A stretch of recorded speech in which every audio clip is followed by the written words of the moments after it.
Salut tout le monde.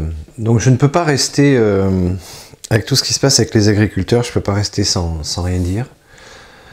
Avec le peu que je sais, en tout cas, quand je vois se pointer à nouveau tous les petits lutins envoyés par l'État lors des Gilets jaunes qui tout à coup réapparaissent sur les réseaux sociaux et nous disent qu'il faut aller au charbon, je me pose quand même de sacrées questions.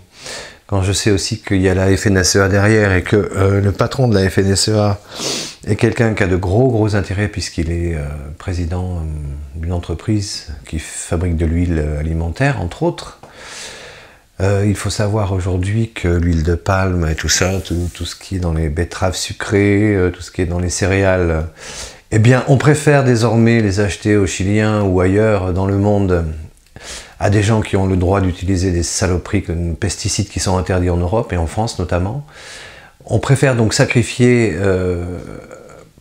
l'alimentaire, les céréales, les betteraves, etc. On préfère sacrifier l'alimentaire donc pour fabriquer du bioéthanol, des champs entiers qui vont être sacrifiés pour le bioéthanol, et on va préférer acheter au Chili ou ailleurs des denrées alimentaires qu'on pourrait très bien fabriquer en France à des prix très intéressants. D'ailleurs, ce monsieur-là, apparemment, d'après ce que j'ai vu, je vous mettrai des liens en vidéo, le patron de la FNSEA travaille beaucoup avec l'Ukraine, hein, c'est rigolo ça, tiens.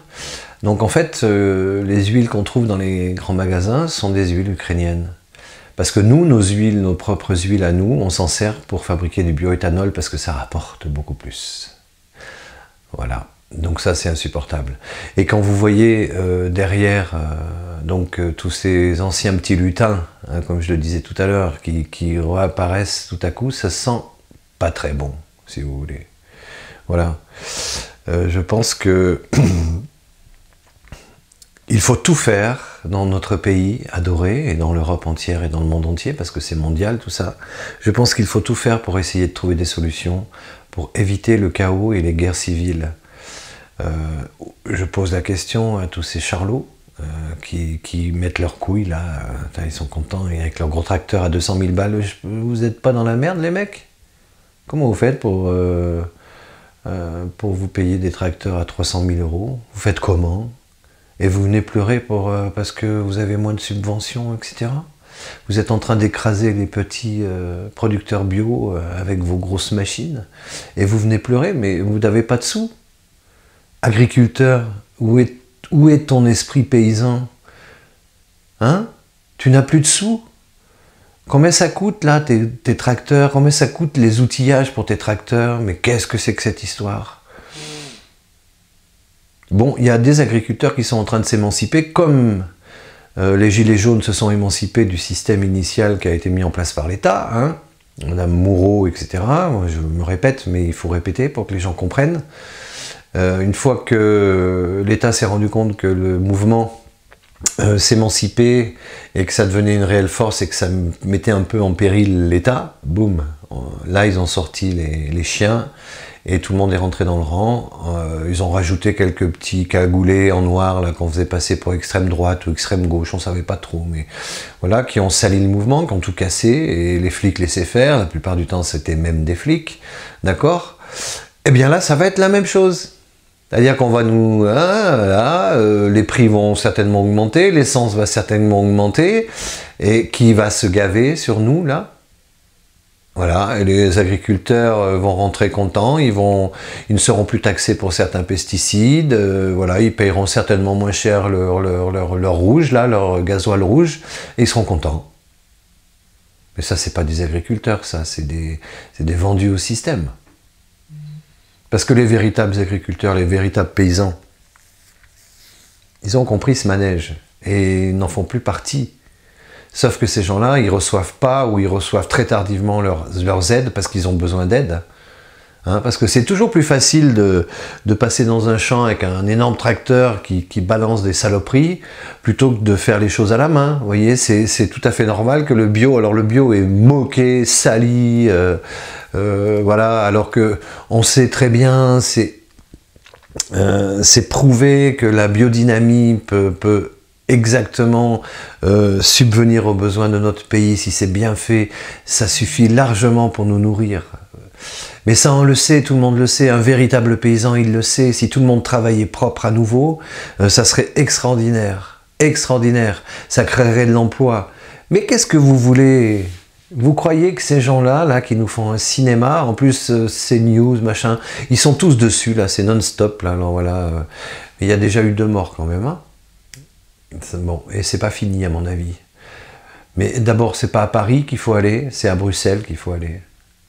Il faut aller à Bruxelles, il faut dire, voilà, ben maintenant on exige que notre gouvernement sorte de cette Union européenne maudite. Je vous mettrai aussi le lien vers le discours fantastique, prémonitoire de Philippe Séguin en 92, qui nous parle de cette Europe maastrichtienne. Il avait raison. Je vous mettrai aussi ce lien-là, avec un autre lien donc d'un gars qui explique bien exactement ce qui se passe par rapport au patron de la FNSEA et ce qui se joue, en fait. C'est-à-dire que l'Union européenne actuelle, avec des gens qu'on n'a pas élus, qui décident pour nous, les grandes orientations de politique européenne, les GOPE, hein, Monsieur Asselineau en parle beaucoup mieux que moi, ces gens-là décident pour nous, et en fait, si on laisse faire comme ça, il n'y aura plus de petits paysans. Ça veut dire qu'on va acheter, nous en France, avec nos céréales et nos machins, on va fabriquer de l'huile pour nos bagnoles, hein, du bioéthanol, voilà, et tout le reste, tout ce qui est alimentaire, ben, on va l'acheter à des pays pauvres, on va l'acheter, voilà, ça, qui n'ont pas du tout le même cahier des charges que nous, et qui vont nous empoisonner, en fait. Et non, tout le monde, soi-disant, et j'ai été le premier à l'être d'ailleurs, derrière ce mouvement, je me suis dit, tiens, mais dès que je suis allé fouiller un petit peu et que je me suis rendu compte de la réalité des choses, eh bien j'ai changé d'avis et je me dis qu'une fois de plus, nous sommes en train de nous faire berner et que qui va payer la note? Eh bien une fois de plus, ce sera les peuples, ce sera le peuple français et tous les peuples européens d'ailleurs, hein. Voilà. Je répète qu'il va peut-être falloir faire une révolution, c'est possible. Mais faisons tout pour l'éviter. On est en 2024. L'histoire nous apprend que les révolutions sont toujours sanglantes. Et je trouve inadmissible qu'avec l'évolution de la société, on doive peut-être un jour en arriver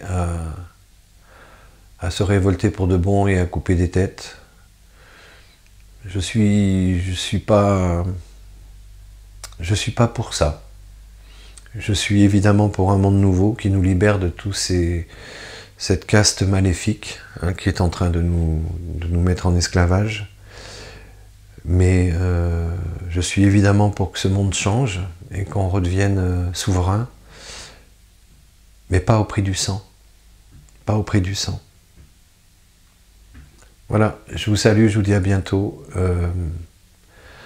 Écoutez les 2 vidéos que je vais vous mettre, dont celle de Philippe Séguin, parce qu'elle est essentielle pour la compréhension des choses. Et c'est pas du tout cette Europe-là qu'on nous a vendue. Je suis personnellement très pro-européen dans le sens où l'Europe des nations qui s'unissent pour certaines choses, très bien, mais je ne suis pas du tout pour cette Union européenne-là qui détruit les peuples, qui détruit notre savoir-vivre, notre savoir-faire, et qui désunit les gens et les rend malheureux, malades, et plus bon à rien. À bientôt, salut les copains.